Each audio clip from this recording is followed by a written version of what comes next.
Kabayan, maniniwala ka bang ang lahat ng ito ay just 39 Qatar Rials lang? Sa Only Wings with your favorite sauces, mamili ka sa garlic mayo, sweet chili, barbecue, buffalo.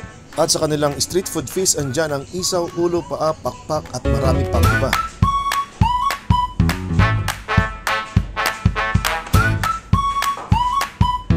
So yes, what's up mga boys at mga ka-hook-up at andito ulit tayo, syempre sa Desi Kabayan Restaurant. Ayan, so dito sa Desi Kabayan Restaurant. Dito tayo, of course, with Boss Nel ng Hook Up Qatar. Ayan. For today's video, tayo ay magmumukbang. Ayan, mukbang. Para totoong mukbang. So, doon sa ating mukbang, meron tayo dito street food platter. Ayan, so ayan, street food platter tayo dito. Street food. So, meron yung egg, may hotdog, may isaw, may wings, may Adidas, may ulo, at may tuben. Tapos, yung other set is only wings or only chicken. Ayan, may wings, may 6 flavors. Mayroong mayo, garlic, mayroong buffalo, mayroong chili sauce, mayroong chili powder, may tomato sauce, ketchup. Ayan. So, meron silang 6 flavor. Wala yung cheese nila, hindi available yung cheesy flavor nila. Okay? Tapos, sa kasama, kapag magkahiwalay ito na only.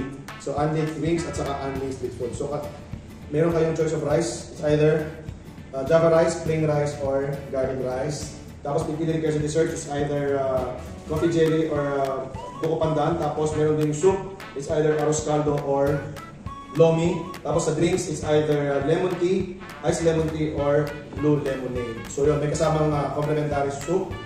Yes, may sabaw. Oo, only soup din. Tapos may mga condiments na rin. Pwede rin kayong manghingi ng condiments. May mga condiments na rin. So yan, umpisa na natin. Dito lang yan sa Desi Kabayan Restaurant. Located po yan dito sa Al Nasser. Malapit po yan sa may Al-Mira. So umpisa na natin, boss. And let's go!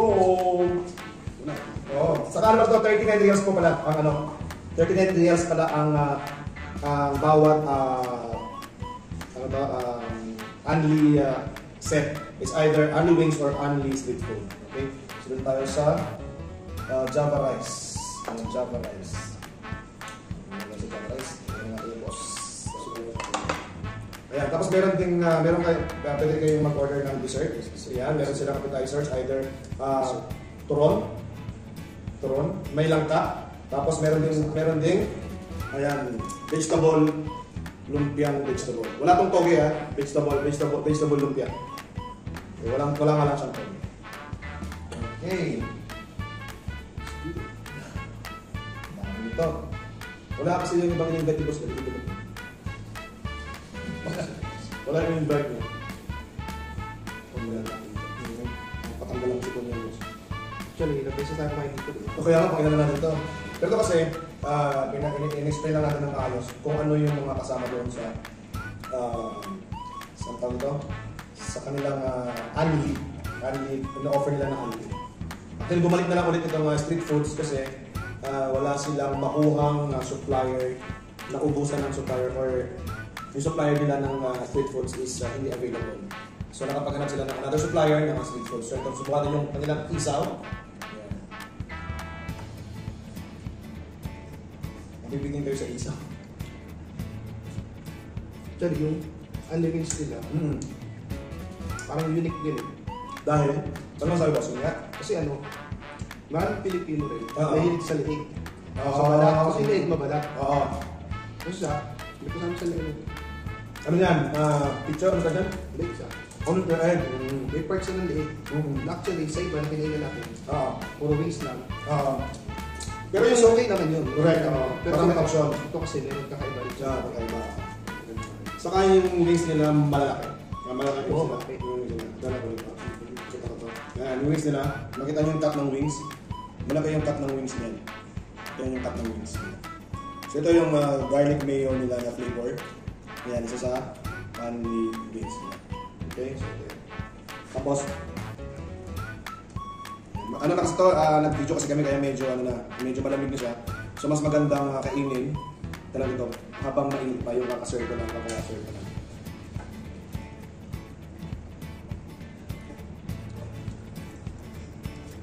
Ayan, makita nyo ito? Ayan. Bot.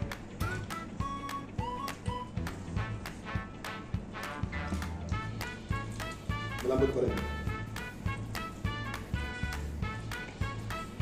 Actually, pag kumain ka nito, pag order ka, lagi ka na ano, lagi ito fresh. No, may fresh siya. May ito rin talaga dun sa Na bago. yung bagong luto at bagong ano, yung galing lang talaga siya sa pagkaka-marinate. Hindi siya recook or reheat. Kaya mas maganda kung sa isang advice din siguro boss din, pagka pupunta sila dito, mag-advance order sila. Mas maganda. Kasi sa dami nga nang i-prepare, so mas maganda mag-advance order kayo. Kasi minsan puno sila. Puno, tapos mag-inquire kayo kung pwede sila pumunta para may-prepare na. Mas maganda. Actually, ano Kung ilang tao sila. especially, mas maganda talaga kung mag-advance order na sila. Especially pag gutom na gutom ka na. Correct. Kasi yung kayo kagaya nito, meron kasi madaliin. Tapos may kasama pang lomi or arroz caldo. So, mabibigyan nyo ng chance yung kitchen kung ano yung order ninyo. Lalo sa barbecue. Kung kayo po ay naghahanap ng pwede nyo puntahan na restaurant dito sa Qatar, kung kayo ay naghahanap ng pwede nyo subukan, try. Ayan, punta po kayo dito sa The Desi Kabayan Restaurant, which is located po sa Al Nasser. Malapit po ito sa may Almira side, hindi po ito sa malapit sa Doha. So, magsubukan nyo ang kanilang Anli Wings at Anli Street Food. Talaga namang solid yung cut ng mga chicken. At very affordable dahil 39 QR po ang isang order. May kasama na yung drinks, dessert, lomi or caldo, tapos rice, tapos mayroon pang compliments ng sabaw. Okay? Subukan niyo po yan dito sa The Desi Kabayan Restaurant. Pwede kayong tumawag or pwede kayong mag-order through Tarabat Slow or Rafik. Hindi ko lang sure kung ano yung mga tie-up partner nila. Pero pwede po kayong tumawag sa kanilang numero. Papakita ko naman dyan yung number para sa ganoon ay makapag-reserve kayo kung kayo ay marami. Kasi syempre, mas maganda mag-advance order. Alright? So, ito po si Ojon Software Vlog kasama si Boss L. Ano Boss L? Alright, yun. So, gusto mo na naman ito kasi dami nito. Kaya, kita-kitsa lang tayo dito sa The Desi Kabayan Restaurant. Bye!